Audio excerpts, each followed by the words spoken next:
Shalom teman-teman, apa kabarnya nih? Luar biasa. Yuk kita mau ibadah lagi walaupun kalian semua di rumah, tapi kita percaya Tuhan akan hadir di ibadah kita di rumah. Yuk. Kami percaya Bapa Kau Allah yang setia Tuhan. Tak Kau biarkan kami berjalan sendiri ya Bapa. Kami percaya Tuhan Kau selalu menyertai kami ya Bapa. Tak pernah sedetik pun Tuhan Kau meninggalkan kami ya Bapa.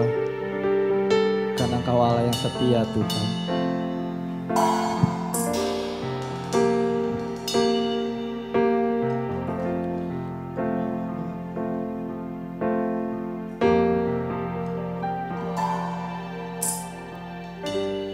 Kau Bapa yang setia, tak pernah sedetik Kau tinggalkan diriku. Hatiku teguh di dalam janji-Mu sampai ku melihat kuasa-Mu. Karya-Mu sempurna, ajaib dan mulia. Penyertaan-Mu buktikan kasih-Mu kepadaku. Ku agungkan Engkau, Yesus termulia. Kasih-Mu terindah selamanya. Oh Bapa kami yang setia Tuhan.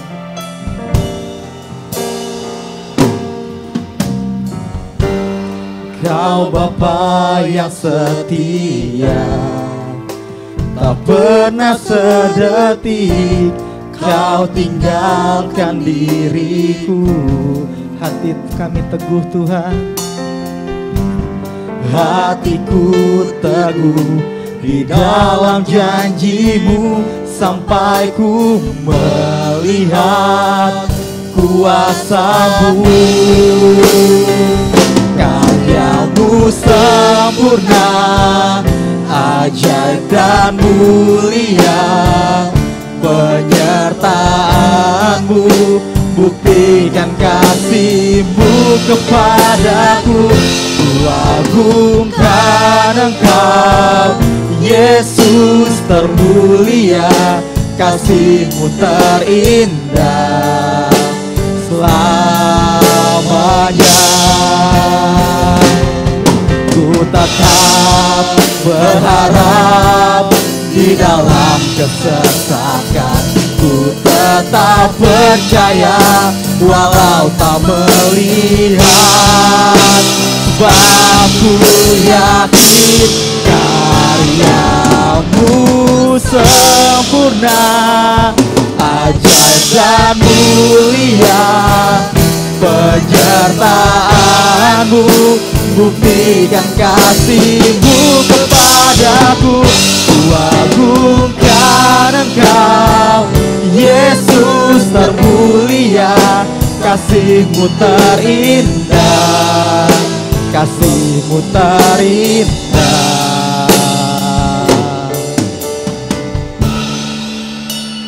selamanya. Naikkan syukur kalian, haleluya, haleluya. Kau Bapa kami yang setia, kami percaya Tuhan kami selalu berjalan di dalam-Mu ya Bapa. Tangan-Mu Tuhan selalu menopang kami ya Bapa, selalu menuntun kami Tuhan melewati hari-hari ya Bapa, hari-hari yang penuh kesesakan Tuhan. Kami percaya Tuhan Kau selalu menyertai kami ya Tuhan.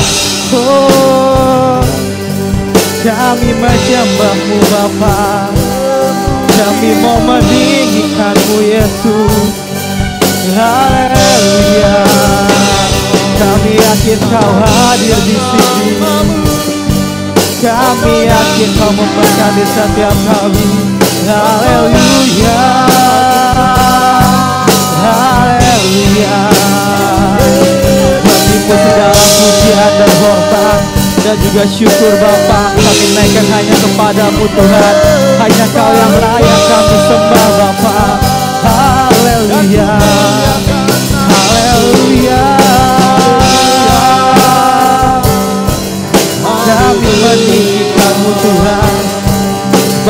Allah yang besar. Bapa Engkau ajaib, Engkau mulia. Haleluya, haleluya.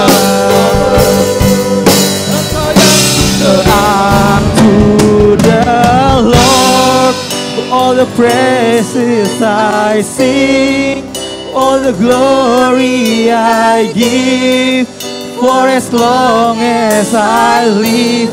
Unto the Lord all the praises I sing, all the glory I give, forevermore. Unto the Lord, unto the Lord all the praises I sing, all the glory I give, for as long as I live. Unto the Lord all the blessings I sing, all the glory I give, forevermore. Bagi Dia, bagi Dia segala pujian, hormat serta syukur kekal selamanya. Bagi Dia segala pujian, hormat serta syukur selama-lamanya. Selama-lamanya, selama-lamanya. Beri kemuliaan buat Tuhan. Haleluya, haleluya. Benar Bapa, bagimu segala pujian dan hormat ya Bapa, hanya kami naikkan kepadamu ya Bapa. Biar Kau hadir dalam ibadah kami ya Bapa, biar Kau hadir di setiap rumah-rumah kami ya Bapa, memberkati setiap umat-Mu yang rindu untuk memuji dan menyembah nama-Mu ya Bapa. Sekarang kami siap untuk lebih memuji dan menyembah nama-Mu lagi ya Bapa. Dalam nama Tuhan Yesus, haleluya, amin. Yuk, karena Tuhan Allah yang besar dan layak dipuji, kita memuji Dia.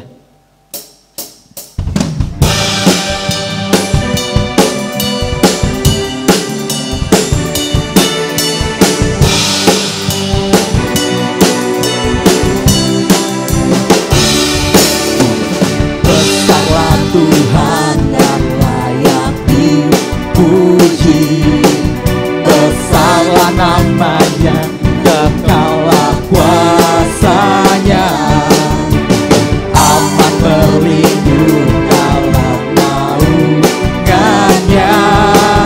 Dia Allah bagi kita, di pihak kita. Terpujilah Tuhan, terbukti kuasanya. Dia telah menunjukkan kasih-Nya pada kita. Sebab Tuhan telah bangkit menyayangi kita. Terpujilah Tuhan, terpuji namanya. Yesus Allah perkasa. Nyanyikan lagu dari awal. Besarlah Tuhan dan layak dipuji. Besarlah Tuhan dan layak dipuji, besarlah namanya, kekallah kuasanya, Aman berlindung dalam naungannya. Dia Allah bagi kita, di pihak kita. Terpujilah Tuhan, terbukti kuasanya. Dia telah menunjukkan kasih-Nya pada kita. Sebab Tuhan telah bangkit menyayangi kita. Terpujilah Tuhan, terpuji namanya, Yesus Allah perkasa. Terpujilah Tuhan, terpujilah Tuhan, terbukti kuasa-Nya. Dia telah menunjukkan kasih-Nya pada kita. Sebab Tuhan telah bangkit menyayangi kita. Terpujilah Tuhan, terpuji namanya, Yesus Allah perkasa. Terpujilah Tuhan, terpuji namanya, Yesus Allah perkasa. Terpujilah Tuhan, terpuji namanya. Terpujilah Tuhan, terpuji namanya, Yesus Allah perkasa.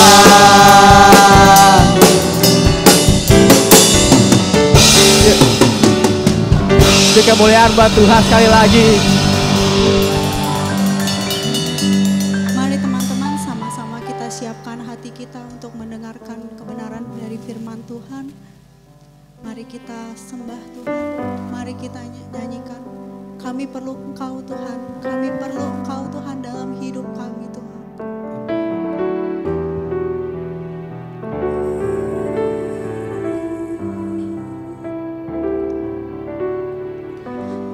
Kemanakah kami mencari kasih sejati? Kemanakah kami berseru saat badai datang menderu? Yang kami tahu hanya Kau yang mampu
Engkau Tuhan memberkati, Tuhan penyembuhku, Tuhan pemulihku.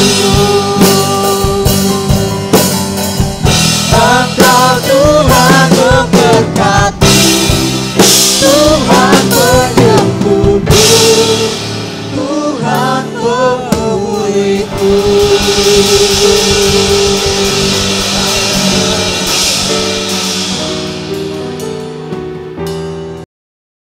Sebelum kita lebih jauh, kita berdoa lebih dahulu supaya Tuhan tuntun kita dalam mendengarkan firman Tuhan. Dalam nama Bapa, pada kesempatan hari ini kami menyerahkan pemberitaan firman Allah agar Tuhan mengurapi hamba-Mu, mengurapi setiap orang yang menyaksikan. Nama-Mu dipermuliakan. Jadikan ini menjadi berkat buat kami semua Bapa. Dalam nama Yesus kami siap untuk mendengarkan firman Tuhan. Haleluya. Amin. Shalom. Youth yang dikasihi oleh Tuhan. Pada kesempatan yang indah ini firman Tuhan saya berikan satu judul. Judulnya adalah Honor from God's Point of View.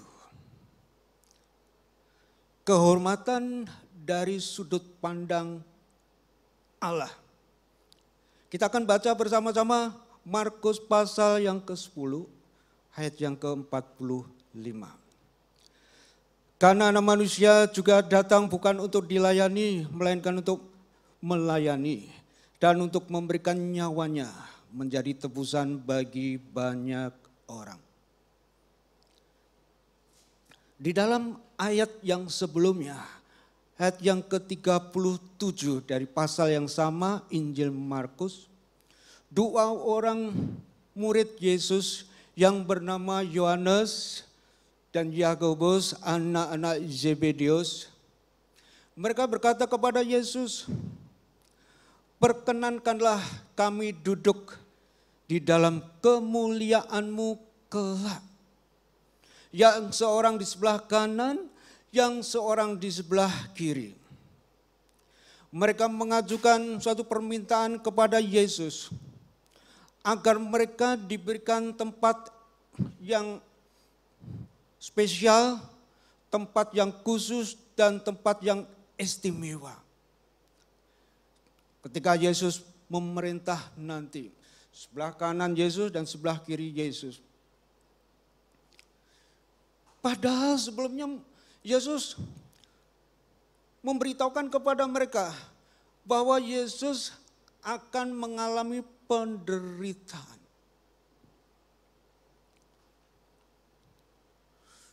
Mereka bukannya meresapi, bukannya merenungkan, bukannya empati. Setelah mendengar apa yang dikatakan oleh Yesus, justru mereka memikirkan kepentingan mereka sendiri. Mereka memikirkan apa yang mereka pikirkan untuk dirinya sendiri. Padahal Yesus katakan di dalam ayat 33, ayat yang ke-34, dan Anak Manusia akan diserahkan kepada imam-imam kepala dan ahli-ahli Taurat. Dan mereka akan menjatuhi dia hukuman mati. Dan dia akan diserahkan kepada bangsa-bangsa yang tidak mengenal Allah. Dan dia akan diolok-olok, dia akan diludahi, disesah, dan dibunuh. Dan pada hari yang ketiga akan bangkit. Tapi justru mereka, kesempatan yang seperti itu, malah mereka booking tempat. Mereka malah pesan tempat di dalam kemuliaan waktu Yesus memerintah nanti. Mereka tidak memikirkan bagaimana murid-murid yang lain. Tempatnya di mana, duduknya di mana. kelihatannya mereka ini begitu ambisi untuk menjadi yang terbesar, untuk menjadi yang terkemuka di antara murid-murid yang lain. Mereka ingin yang paling dihormati, paling terpandang di antara murid-murid yang lain. Youth yang dikasihi oleh Tuhan, secara alami memang ada suatu kebutuhan yang ada di dalam diri manusia yang perlu dipenuhi. Kebutuhan apakah itu? Kebutuhan untuk mendapat kehormatan. Karena itu jangan heran kalau orang berusaha sedemikian rupa supaya diakui, supaya dihargai, supaya diperhitungkan, supaya dianggap penting. Namun kalau itu tidak terpenuhi, kalau itu tidak terwujud, apa yang terjadi? Bisa terjadi yang namanya perselisihan, bisa yang terjadi namanya percecokan, bisa terjadi yang namanya perpecahan ini yang parah itu dalam satu komunitas. Karena itu menyangkut harga diri dan juga menyangkut martabatnya. Nah, di dalam kesempatan ini, youth yang dikasihi oleh Tuhan, Yesus mau mengajar kita sekalian tentang kehormatan menurut konsep Allah. Yang akan kita raih, yang akan kita capai, dan bagaimana cara mendapatkannya. Tapi bukan berdasarkan konsep dunia. Nah, saudaraku, youth yang dikasihi oleh Tuhan, kita akan baca di dalam ayat yang ke-42 dari Markus pasal yang ke-10. Kamu tahu bahwa mereka yang disebut pemerintah bangsa-bangsa memerintah dengan tangan besi. Pembesar-pembesarnya menjalankan kuasanya dengan keras atas mereka.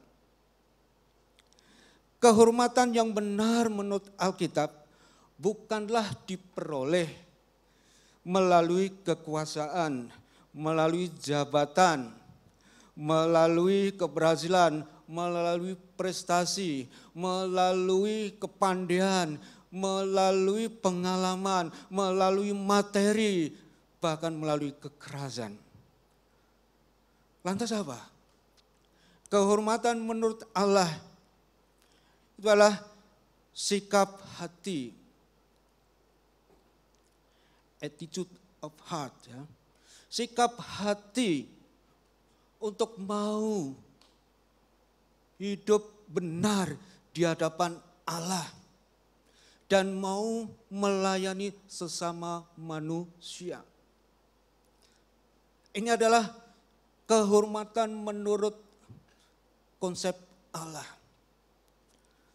Anak-anak Zebedius, Yohanes dan Yakobus, mereka belum mengerti untuk apa sih mereka dipanggil menjadi pengikut Yesus. Untuk apa sih mereka menjadi murid Yesus. Mereka juga belum mengerti bahwa Yesus datang itu sebetulnya tujuannya apa. Yesus datang bukan tujuannya untuk membagi-bagi tempat yang terhormat. Karena itu ketika mereka mengajukan permintaan itu kepada Yesus, Yesus menanggapinya. Bahwa permintaan mereka itu sebetulnya mereka tidak tahu apa yang mereka minta. Mereka tidak mengerti apa yang mereka minta. Konsep kehormatan menurut Tuhan seperti apa yang dikatakan oleh Yesus. Dan barang siapa ingin menjadi yang terkemuka di antara kamu, hendaklah ia menjadi hamba untuk semuanya.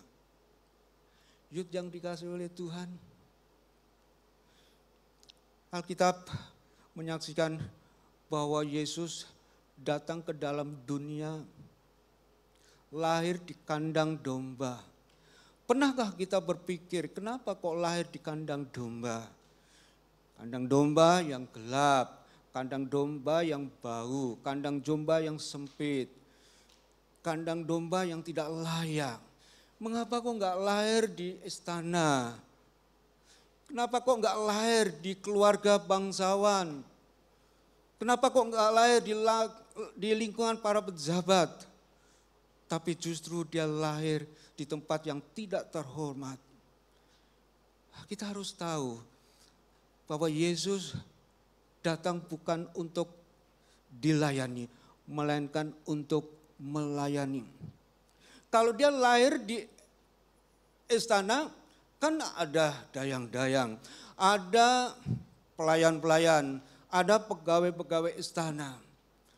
Tapi kan Yesus datang bukan untuk dilayani, melainkan untuk melayani.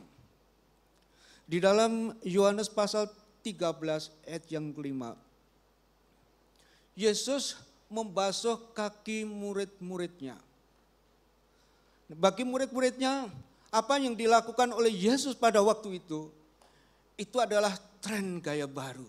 Karena mereka mungkin gak pernah melihat, gak pernah menyaksikan. Yesus kan seorang nabi yang orang kenal. Yesus kan seorang guru yang orang kenal. Tapi Yesus kenapa justru membasuh kaki murid-muridnya?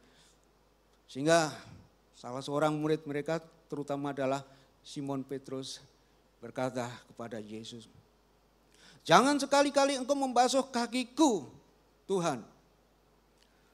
Tapi Yesus berkata kembali kepada Simon Petrus, "Kalau engkau tidak dibasuh kakimu, kau tidak akan mendapat bagian dalam aku." Oh, kalau begitu, basuh aja bukan cuma kaki, semuanya Tuhan. Saudaraku yang dikasihi oleh Tuhan, Yesus datang untuk melayani, bukan untuk dilayani. Bahkan yang terakhir, yang menunjukkan bahwa dia datang untuk melayani, yang menyerahkan nyawanya menjadi tebusan bagi banyak orang. Karena anak manusia juga datang bukan untuk dilayani, melainkan untuk melayani dan untuk memberikan nyawanya menjadi tebusan bagi banyak orang.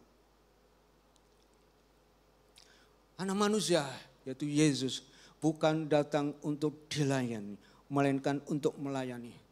Dan pelayanan yang terakhir pada puncaknya, dia memberikan nyawanya menjadi tebusan bagi banyak orang, untuk saudara dan saya, untuk kita semuanya.